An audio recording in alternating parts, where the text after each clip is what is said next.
When the news came out that for the first time in 15 seasons we would have the Survivor auction back, I, like many fans, was joyous. Finally, we would go from the robotic advantage-centered ideology perpetuated by the prior 4 seasons of the modern era to greener pastures. No longer would there be extremely convoluted twists or contestants needlessly losing their votes. Right? At the end of the auction, whoever has the most money left loses their vote at the next tribal council. Needless to say, as the title suggests, this auction was just super worrying. For some much needed context, the auction was a staple in Survivor, featuring in 16 of the first 30 seasons. It was a beloved twist, especially in the back half of seasons, providing some all-time great character moments within a game that can get very dark at points like Survivor. The last time we saw it was in Survivor Season 30 Worlds Apart, where a large chunk of the contestants withheld their money, expecting an advantage, making most of the items go without much of a fight. Contestant Shireen infamously broke the auction by telling everyone to bid only $20 on the letters from home, allowing everyone the opportunity to buy a letter at the going price of a mere $20. From that point on, Jeff declared the auction over. It was too easy to game, and in the modern climate with lots of superfans, contestants would never bid on food, but instead the advantage is at the end. You can clearly tell coming into Survivor 45 that production wanted to revolutionise the auction to prevent stagnant bidding like in the aforementioned Worlds Apart auction. At the start there was something I've seen people in the community theorise, and that's a challenge to determine spending amounts. This was a pretty makeshift setup with the locals setting up a table, name bowls, and giving a note to Kendra. The dilemma consists of lots of bamboo tubes hidden in the forest, featuring varying amounts of cash that contestants can spend in the auction. Similar to Survivor 43's Choose Your Champion advantage, or Survivor 44's Control a Vote advantage, the contestants are told to scram and look. I do question how production managed to hide 40 bamboo tubes though. Like, were the contestants just not allowed in the jungle at a certain period of time?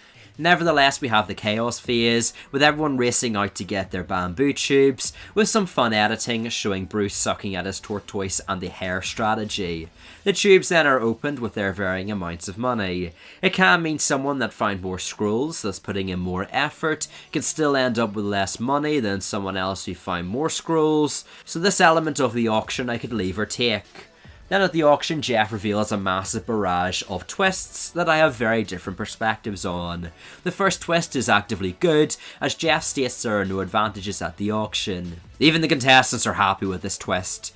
This has been the biggest issue with the auction, and finally production has put in measures to stop contestants holding out for the advantages. Jeff then states he'll pull a numbered rock marked 6 to 15 out of his bag. It's clear this is a twist to complement it, but I do like it dispels a vocal minority in the Survivor community that states Jeff stops the auction despite certain players. Now the number of items stop once it hits the number that matches the stone Jeff has on the table. So again, I could take it or leave it. But then we have twist 3. Spoilers for the rest of this video, but almost the entirety of this video will be pulling apart the flaws of this final element in the auction, because it really takes a fantastic idea and introduces many negatives. This third twist meant the contestant with the largest sum of money left once the auction was declared over lost their vote. A pretty massive disadvantage at the final 10, where the numbers coming in were seemingly 5-5. Not to mention this directly juxtaposes Jeff, saying there won't be any advantages at this auction. Because if one person can't vote at a tribal council, then that gives some other people, you know, an advantage. Needless to say, this twist completely ruined the auction. Kendra is the first bid and purchases a bowl of pretzels plus a glass of beer for all her money, which begins the entire downfall. You see, Kendra had a confessional after the auction, outlining that she didn't care if it was worms or worse, and burning her money so she didn't lose her vote. This slowly begins the dark reality of the modern Survivor auction. It's not an auction. Previously, the auction was an environment that reinforced contestants bidding on items they wanted. There were countless examples of someone bidding on food they are craving, while another person buries their head into their hands, knowing they want that food, but want to hold back in case something better is still to come.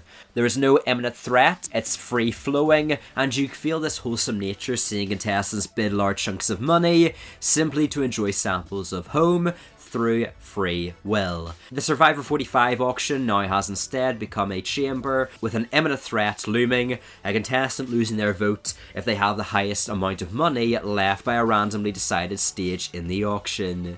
This is why instead of bidding incrementally like in a real world auction, Dee instead pays an insane $900 for a milkshake just so she can have a vote. It's not just me that sees what Dee is doing here. Rick Devens even tells Jeff Probst this on the On Fire podcast. Her $900 milkshake. Yes, she gets the milkshake. I'm sure she's happy about that, but you know that it wasn't about the milkshake. A, she wants to keep her vote, and B, she has the most money. She could easily get the most stuff. Right. But she knows she's taking that from the other castaways. Essentially, they have created additional terms to prevent the auction being broken, only to break the auction even more. Due to the threat of contestants losing their vote if they have the highest amount of money, we see everyone from the 5th item and on cashing out. Katura spends all 480, Drew 520, Austin 600, Julie 420, Jake 340, and Kelly 200. The food is very much secondary in an auction all about food, and the contestants just want to keep their vote for an important round of the game. Since all the money is staggered, it also completely takes away any mystery from the auction. You know who has the highest bidding power, and the money board may as well be assigned to us viewers as to who will get what item. This is made better by Jeff telling the contestant with the most money they are safe because there's at least one item left, further incentivizing them cashing out. Jake, you've been trying to spend that $340 out of the gate. You have, fortunately, one more item. Now, I know people have said the auction was fair because Bruce put the least amount of effort in the scroll gathering section, he had the least money, and therefore deserved to have lost his vote when the time came. Yes, I can understand Bruce put in the least amount of effort for the scrolls, but you do have to admit he was unlucky. If the number was 11, Bruce bids all his money on item 10, and Emily loses her vote. Similarly, if the number was 8, Jake loses his vote after, as even identified by Jeff, trying to spend his money throughout the entire auction.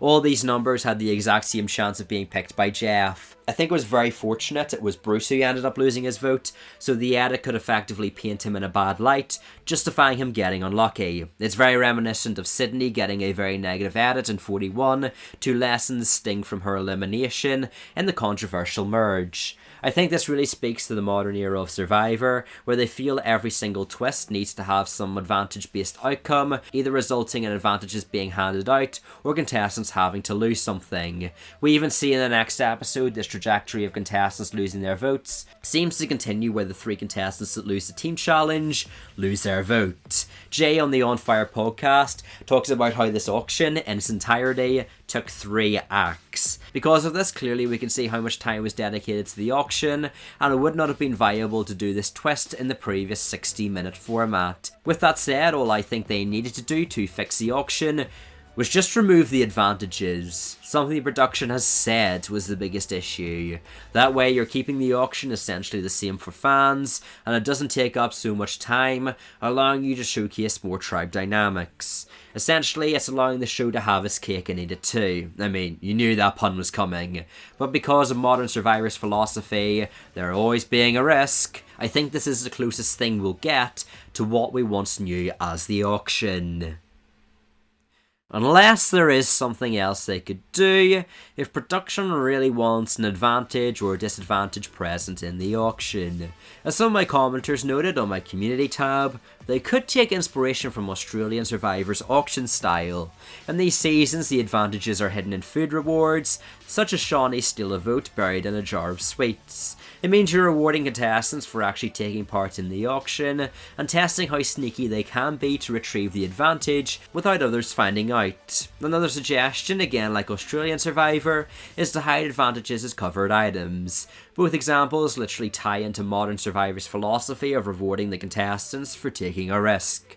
And hey, look here, as I've already said, there are still positives to this auction format, and there were still fun moments that I enjoyed. If it was between this or no auction, then of course I'm taking this.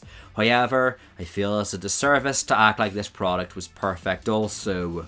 Let me know what you think in the comments below. If you do want to check out more twists, I ranked all 27 previous Modern Survivor twists a week ago, and subscribe if you like my content. Enjoy your day. Oh, peace!